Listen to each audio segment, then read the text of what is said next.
Assalamu alaikum küçük dostlar.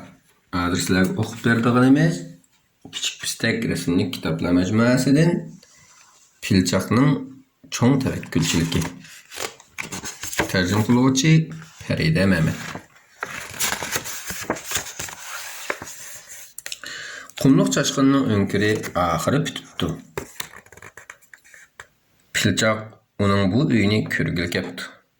Men özöldün daryo bo'yidagi manzillik o'nkir turib boqmagan, debdi qumluq chashqini. Do'stining daryo bo'yidagi turmushdan bunchalik xushal bo'lganligini ko'rgan Pilchoqmi? Bakli xushal bo'pti. Sizlar do'stlaringlar xushal bo'la olamsizlar? Pilchoqning daryo bo'yida turganligini ko'rgan kichik timsoq uning yana üzüp kepti.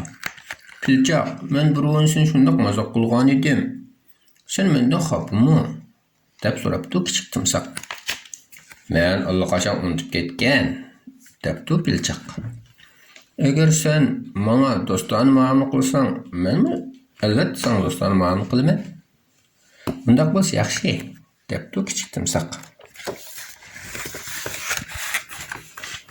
Pilchoq o'rmonlikqa kirib, daraxt shaxida o'zirilib yotgan kichik shirin tepibdi. Pilchoq, bugun atiganda burkutni uchratdim. U seni jiddiy izlayotdi. U tushda daryo bo'yidagi qaqshal daraxtning yanında uni saqlashingni aytdi, debdi. Biroq xush xabar o'xshaydi. Daryo bo'yidagi qaqshal daraxt Pilchoq bilan burkutning uchrashadigan o'rni ekan. Uningdan burunqi bir necha haftada burkut necha qatim yiroqlarga uchib berib, pillarning izini izlagan, lekin ta hozirgacha ozroqmi ipuchiga erisholmagan ekan.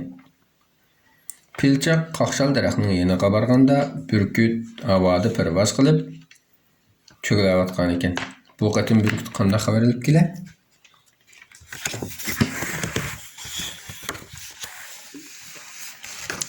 Uzoq o'tmay burkut uchishdan to'xtab qaqshal daraxtga qo'yibdi. Men bir pilla to'pini boyqadim, debdi u.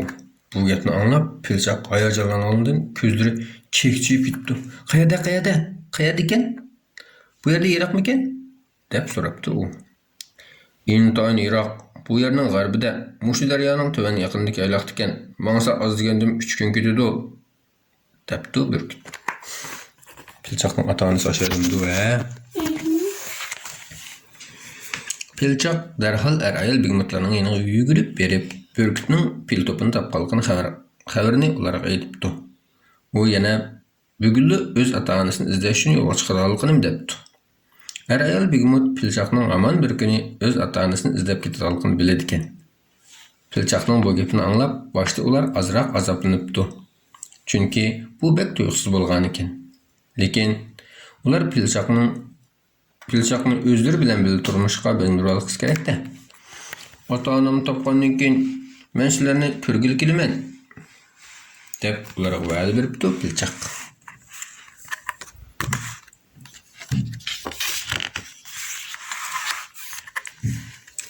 Kichik shir bilan qumluq chashqinimi Pilchoq bilan birga yo'lga chiqibdi.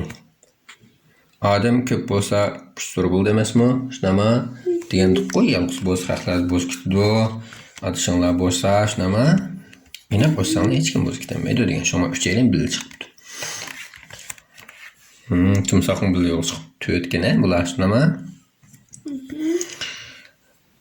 Pilchoq oxiri ota-onasini izlash uchun uzun safarga atlanibdi. Bu uch kichik do'st bir tal tom daraxt shaxini daryoga do'miltib tushirib, undan uning ustiga chiqib, suvning iqishiga qarab uzibdi. Ayol bigmatlar qirg'oqda ularning qarshi yetishga qarab uzib qo'yibdi. Kichik timsoqmi ularga hamroh bo'lib bir mezgil birga uzibdi. Timsoq birga bormabdi, bir mezgil lamcho uzib qo'ygach birga uzibdi. Chunki u timsoqning ota-onasi bo'lgandan keyin ota-onasi xo'sh demaylam kech bo'lmaydi shunama. Ketib qolsa ota-onalar ansiraydi.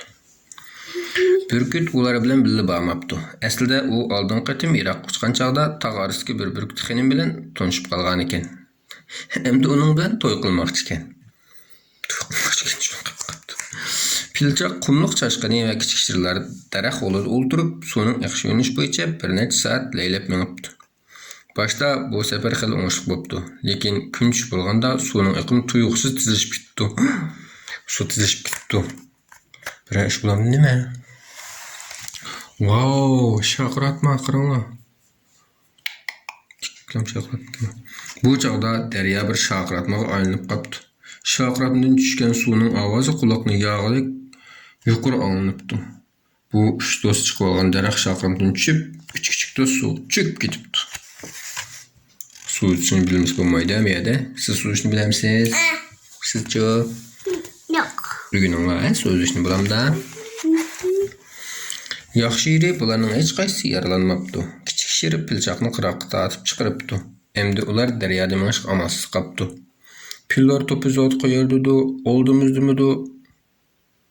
Belkim qo'yiq o'rmonlikdan o'tgandan keyin buning javob chiqishi mumkin. Yo'g'on shirdan bir uchrab qoldim nima?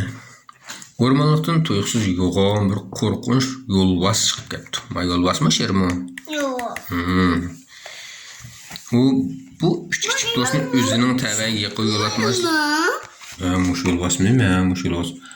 Hav. Dep geldim nime?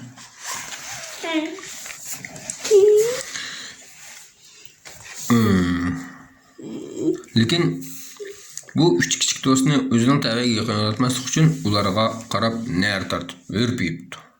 Lekin o küçük pişirini görgenden keyin derhal dostlarını alıp kiripti. Pilchoq onundan pilla topunu uçratmalıqını so'rabdi. Uçratmadım, lekin yaqin atrofda bir chashqanlar podshohligi bor. Sizlar shulardan so'rab beqinglar. Ular sizlarga yordam qilishi mumkin, debdi yo'lbars. Pilchoq yo'lbarsga rahmat aytibdi. Ondan amrohlari bilan quyuq o'rmonlikning ichiga qarab yugurib ketibdi. Boshqalar bizga yordam qilsin deb deymiz. Rahmat deymiz, ha? Qash qaraygan chog'da ular oxir quyuq o'rmonlikni kesib o'tibdi. Va, ana kepti. Ularning oldida bir to'p lavulda kuyayotgan gulxonlar ko'rinibdi. Aslida ular chashqanlar podshohligiga yetib kelgan ekan. To'p-to'p chashqanlarni ko'rgan qulluq chashqani intayin xushal bo'lib ketibdi. U hammaning oldida yugurib chashqanlar to'p orasiga kirib ketibdi. Chashqan o'zinikini ko'rgan ekan, ha? O'roq tuqqanlarini ko'rib ko'rgandan keyin xushalliqida "Voy, assalomu alaykum" deb chashqanlarning orasiga kirib ketibdi. Chashqanlar bu üç küçük do'stni chashqanlar shoyi bilan xonishning oldiga boshlab beribdi. Mana chashqanlar shoyi ekan, xonish ekan. Chashqanlar podshohi pilchoqning hikoyasini astoydil anglagandan keyin bu yerdan pilla top o'tmagili bek uzun bo'ldi. Lekin men barliq chashqanlarga yayloqqa berib pillarning izini izlashga buyruq beraman. Sizlar xotirjam bo'linglar. Pillarning izi bayqalsa biz ularni cho'qim topa olamiz, debdi. Maşallah, maşallah. Yerdan qilmoqchi bo'ldi. Yaxshi chashqanlar ekan bu. Qorong'u tushibdi. Pilchoq, qumliq chashqani va kichikchalar chashqanlarning illiq o'ziga kirib aramabdi. Qumliq chashqani texib bir chiroyli chashqan qizi bilan tanishibdi. U shu chashqan qiz bilan chaplashib tatliq uyquga ketibdi.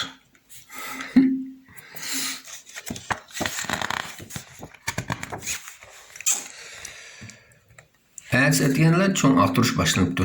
Ko'zi o'tkir, purashizm kuchli chashqanlar top-top bo'lib yayloqqa otlanibdi. Ularning oldidan har qanday bir yigitcha qochib qutulolmaydigan bo'lib, pillarning izini tepishga gap ketmaydi ekan. Hammayan izlash boshlabdi. Pilchoq, kichik shir, qumloq chashqani va chashqan xonim chashqanlar podshohining yanında xabar kutib turibdi.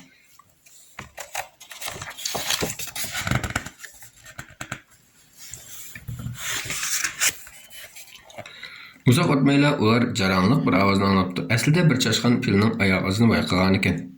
Ko'pchilik darhol uning atrofiga o'lishibdi. Qaranglar, biz pilning oyoq izini topdik. Nihoyat yo'g'on bir pil bu yerdan o'tgan. Sizlar mushsiz ayishmasanlar, ularni topa olasizlar, debdi. Pilchoq darhol yo'lga chiqmoqchi bo'ldi, lekin qulmoq chashqani ma'qul unamabdi. U chashqan xonimning yanında qolmoqchi bo'lgan ekan. Chunki u ikkisi bir-birini yaxshi ko'rib qolganmish. Shunga ayilib ketgisi yo'q ekan.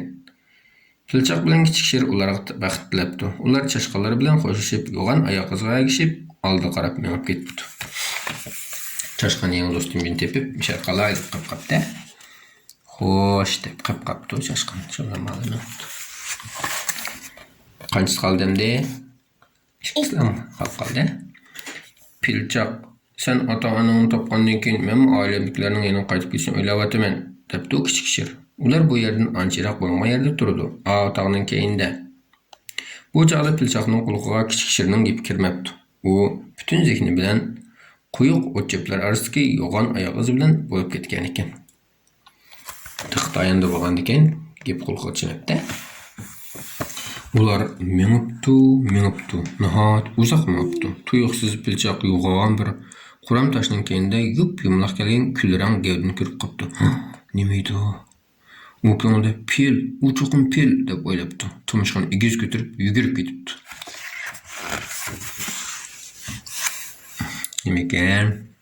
Kıkırak. Ammo u ozroq minib turib qopdi. Ko'zlaridan oqqan yosh uning yuzini yo'l qilib tutdi. Nadik pil bo'lsin, aslida u bir karkadan ekan. Emasmi? Ular 20 kun agash kuni mush karkadanning oyog'i ekan.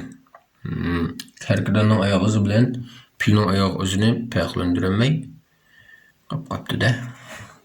Pilchoq karkadanning pil izini ko'rgan kun so'rabdi. Ko'rmadim, bu atrofda pil yo'q. Sizlar tog'da o'tishinglar kerak. Pillar to'pi tog'ning o tarafida, debdi karkadan. Mush tog'da o'tish kerak. Kichik shir pilchoqqa tasalli berib, "Ümitlanma, biz tog'dan birga o'taylik. Mening ailemliklarimi tog'ning u tarafida turdi. Hamma ishlar yaxshi bo'lib ketdi, men ishongin", debdi. Pilchoq beshidan eshitib, ma'qul bo'pti. Ular davomli yo'l yurib, eliq egiz taqqa yamishibdi. Bilaman, ular yamisha, oxir qor bilan qoplangan tog' cho'qqisiga chiqibdi. Qaysar pilchoq bilan qaysar shirkina bular. Qor yog'ib ketdi nima? Tog' cho'qqisida shivirgan, ushqirtayotgan bo'lib, ularning ko'kirkiga keladi ekan. Qor ularning ko'kirkiga keldi ekan. Pilchoq erib oldin ketdi-da, mang'ilmay qor ustiga yiqilib uxlab qopti. Uxlab qolish bo'ladi. Bu chog'da shir pek umidsiz. Taliga yarasha ularni bir qo'ng'ir eyiq ko'rib qopti. U yo'g'on alqonlar bilan pilchoqni ko'tarib, o'zining o'nkiriga ekiribdi. Kichik shir bo'lsa, barliq g'ayratini yig'ib, eyiqning keynidan ag'ishibdi. Daq ketib berib yo'lda uxlab qolsanglar bo'lmaydimi? Hamma yerdan eyiqdek yaxshilab uchiravermaydi. Bakma. Qaysarlik bilan moslashishroq o'xshash, kichik shir o'xshash oxirida. Lekin shu pilchoqdan gunohi qerib ketganligini qaysarlik bo'lsa yaxshi bo'ldi lekin. Qo'ng'ir eyiq pilchoqni issiq quruq cho'pning ustiga yotqizib qo'yibdi. U yana bir yerga o't qalabdi. O't tutashgandan keyin o'nkining ichi birdamda ilib rohat bo'lib ketdi. O'taq choyim qo'yib qo'yibdi, uloq choy qo'shib bermoqchi ekanda. Kichik shir qo'ng'ir eyiqqa o'zlari boshdan kechirgan sarguzashtlarini so'zlab beribdi. Mush yerda qilib, mag'duronglarga kelganda meninglar, sizlarning holinglardan obdan xabar olaman, debdi qo'ng'ir eyiq. Ular uchisi issiq o'nkirda uxlab qopdi. O'nkirning sirtida yana shivirg'on chiqish boshlabdi. Kichik do'stlar, sizlarning uyqunglar keldimi? Kitobimizning davomini anglaydi. O'qinglar. Alloh qamanat. Yaxshi tush ko'ringlar. Uxlamamsizlar? Yana bizni anglamsiz?